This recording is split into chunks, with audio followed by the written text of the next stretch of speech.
Success and a commanding aura. Success is one of those really interesting words that brings up both positive and negative connotations for a lot of people. Now, when I was younger, I knew that I was spiritually gifted. I knew I was different to other people. I didn't quite know how and in what ways and what manners.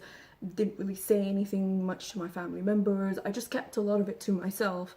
But one of the things I really had the gift for was seeing people for who they are and seeing their aura, essentially. So yes, I could see colors around people, I could see different things, I could smell people's aura as well, even till today. And I'm gonna try and cover this in this video as what's the reason that people with a commanding aura are always successful, and what's the reason that somebody can be in a leadership position, an authoritative position, but people won't really listen to you, essentially. Okay, the short answer is authority. The short answer is command. The short answer is power. People need to feel a whirlwind of power around you. Power is one of those, I want to say, very, very ambivalent words. I want to say the word negative, but it's not a negative word. Most people use power for all the wrong purposes. They utilize it. Once they get a little taste of power, that's it. They go left because they're weak. And when you give weak people power, they always abuse it. That's how I usually say. Okay. So this morning, I had a couple of meetings, and then I still remember I logged into Twitter. And after I'd done that, I looked at the homepage, and there was this doctor. The really interesting part out of it was that there was this doctor, and he was saying that, oh, people said that I wouldn't be able to get whatever diploma, doctorate, or I don't know, some certificate or some accolade or award, but look at me, I got it. It's normal and natural to feel that way as a human being when people keep telling you ain't worth shit, you aren't gonna do this, and those people are nowhere to be seen when you get your accolade or you get everything. They're just adding fuel. The point I'm trying to say is that when I looked at his face and I thought, God heavens, who's going to take this guy seriously as a doctor?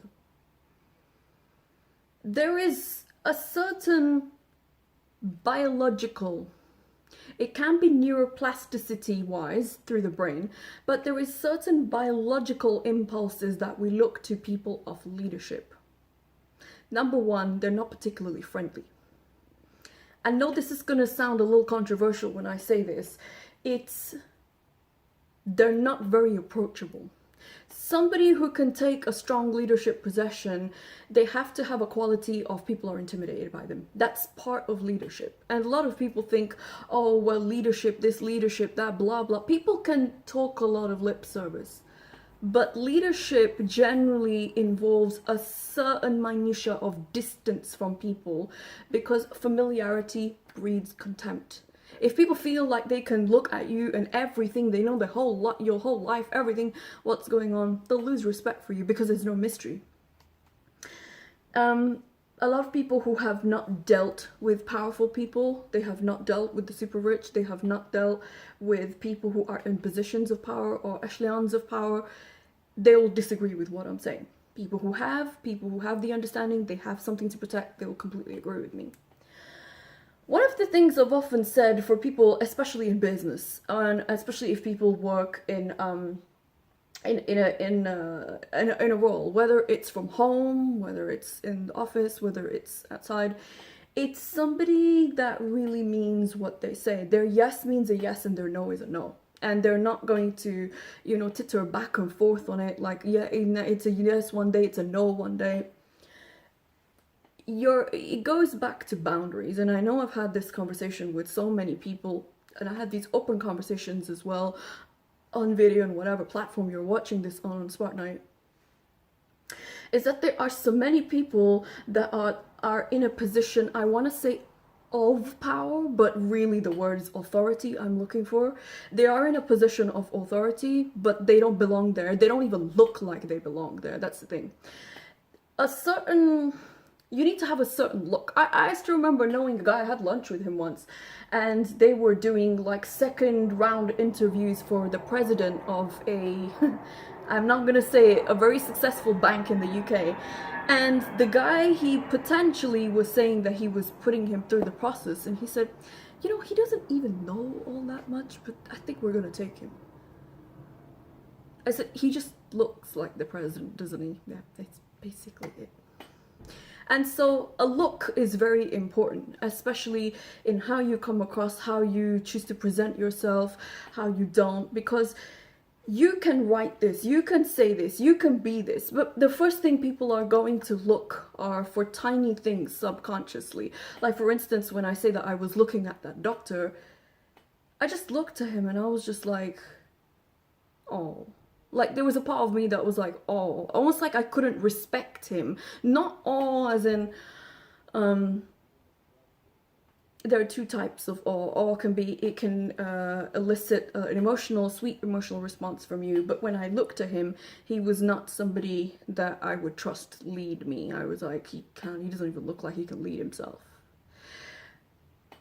Leadership and a successful aura requires a level of self-containment. It requires that a containment that a lot of people don't understand.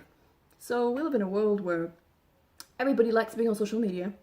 Every fool and their dog now has a voice, you know, everybody, you know, such and such a person said this, such and such a person said this, so on and so forth.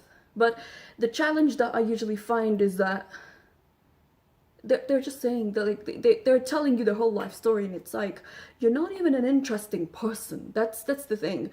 And there's no mystery, there's nothing about them that really makes them stand out. Success requires a commanding aura, it also requires charisma. Charm is basically a one-to-one thing. When somebody feels your charm, charisma is essentially charming a crowd. It's essentially being very well received by a crowd, something that I offer in one of the shots in my shop as well, and I do Spartanite charisma rituals very, very strong to pull in whatever, you know, manner or circle you wish to, romantic, business, finance, partnerships, friendships. People will seek you out themselves, and it's not manipulative, it's nothing. I speak as somebody who's a number 11, so I'm born on the 11th of a month, and the 11th is a very emotional sign, and it's most 11s that I've known, including myself, have high levels of charisma. Just it's a natural thing. Just like somebody can be born on the 2nd or the 22nd or the 5th or the 17th. That's more numerology. But coming back to the point that leadership and success require self-containment. Like, your emotions can't be all over the place constantly, and when they are all over the place, things like EMDR, things like talking therapy, trauma release, those are very important to self-contain, because what happens is that we don't come from a world where, like I've said, our families or our parents were very emotionally aware about things. In fact, they didn't even realize if there was something going on right in front of you. And with that, so many people I know, and I had to experience that myself, grew up feeling very unseen in their life, like they didn't really matter, nobody really cared. And somebody can stop you and say, well, no, we did care, but you never showed it. So a lot of people are emotionally backed up and constipated, and it's very nasty. And what happens is that people end up oversharing, and a lot of ambitious people, lots of ambitious people, are extremely traumatized, extremely, which is what drives a lot of the ambition, basically. And when you're really able to encapsulate that and self-contain that, you start building an aura of power around you, because with power there needs to be a smidgen of fear. People will never ever respect you in a leadership position if there is not that sliver of fear. There's not me telling you to be tyrannical or, you know, use terror and put fear in people. That's not my point at all. I mean, it works very well, but I'm not talking about Machiavellian strategies here. I'm just saying somebody needs to feel like, oh shit, I really don't want to cross this person. People need to look at someone in leadership and think, I don't want to piss this woman or man off, because if I do, there are heavy consequences to deal with this person. They might not actualize or vocalize those consequences, you just know there's hell to pay, so you just don't bother in the first place. It's a good deterrent. So going back to success has that commanding aura. The aura has to be strong. So for me, generally, I often find that, people don't practice spiritual cleansing because maybe they don't know it's a thing. And that's okay. We're here to educate people on this channel, not berate them.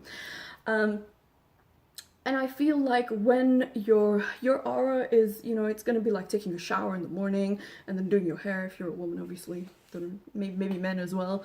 And you need to have this clean, this is luminous energy, and it needs to be extremely clean, basically, whereby you feel like, yes, I can get up, I can start the day, I can do this, I can do that, this can happen, that can happen.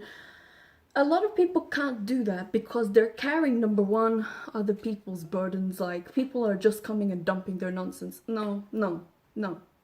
Just don't accept that in your life. And number two, they're not washing or cleaning their aura strong enough. So their aura can be very dark, it can be very inverted. It's that heavy, lethargic, the world is against me, I want to die, I wish I wasn't here, or I'm so depressed, what's the point of living, blah blah.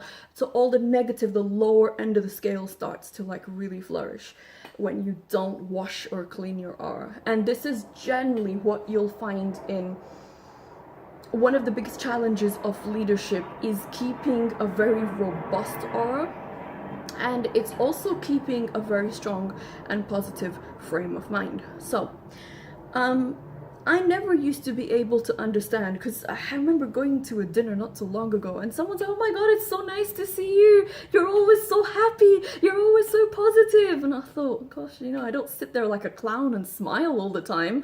I don't know. And I really had to go away and think. I was happy of the compliment, but I was like, I wonder what it is about why people associate positivity so much with me, and that's due to my perspective. So leadership, you can't lead yourself, or you can't lead a bunch of people, or people are not going to want to be led by you if everything is critical and dismissive, because you're negative. That's the thing. For me, I started noticing people's reactions in like a group setting or my own reaction, and I would always feel like a situation, I would be like, oh yeah, that's very encouraging, or that's so good, whereas people would trash it. And then over time I realized that leadership is very much associated with having that strong frame of mind and that positivity, essentially, to get you through the day. And positivity is something that's in very short supply in the world, because most people are negative, they're critical, they're jaded, and they're bitter. And if you are a negative person, you're gonna have somebody might just come up and say, you know what, I'm just done because you're so negative, or you're gonna have people just back away from you because it's like, we don't want that type of energy around us. No thank you. People's aura is either going to contribute to your life, you're gonna feel very excited, and you can't wait to get started with the day. It doesn't matter what's going on outside, it doesn't matter what's happening.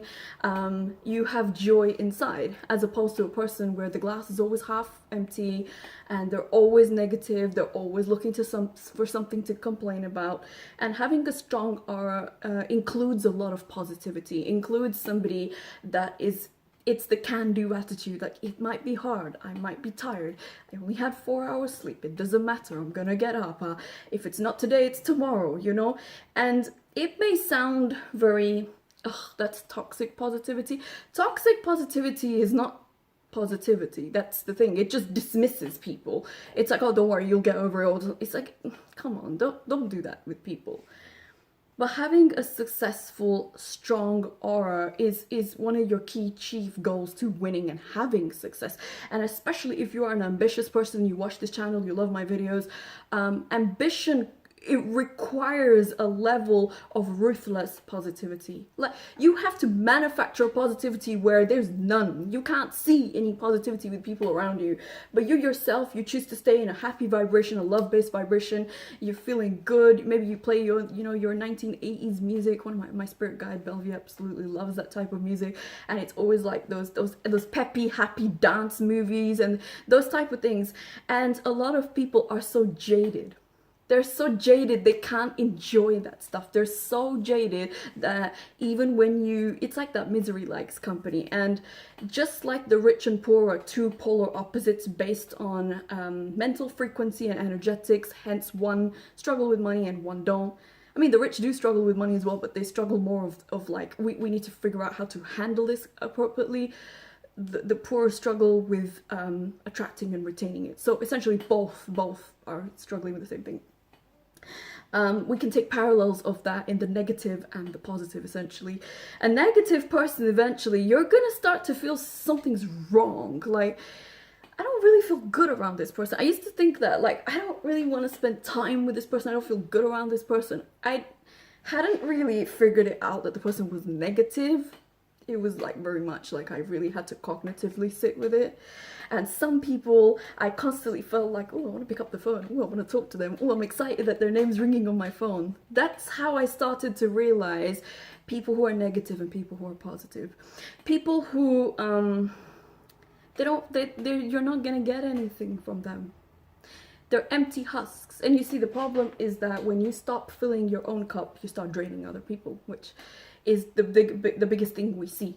But having a successful, strong aura is going to give you leadership positions, is going to take you to the top, is going to give you what you're looking for ambition-wise, because people want to listen to you.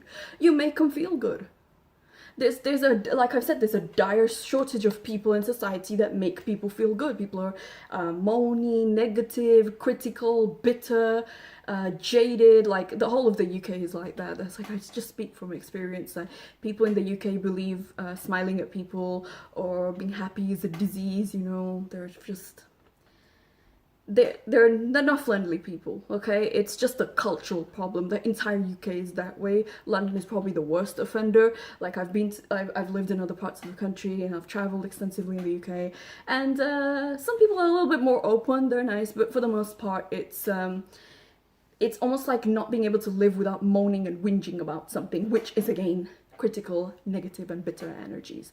So successful aura, a strong aura, positive thoughts, positive situations. Try and find the positive in a situation that hasn't even worked out for you.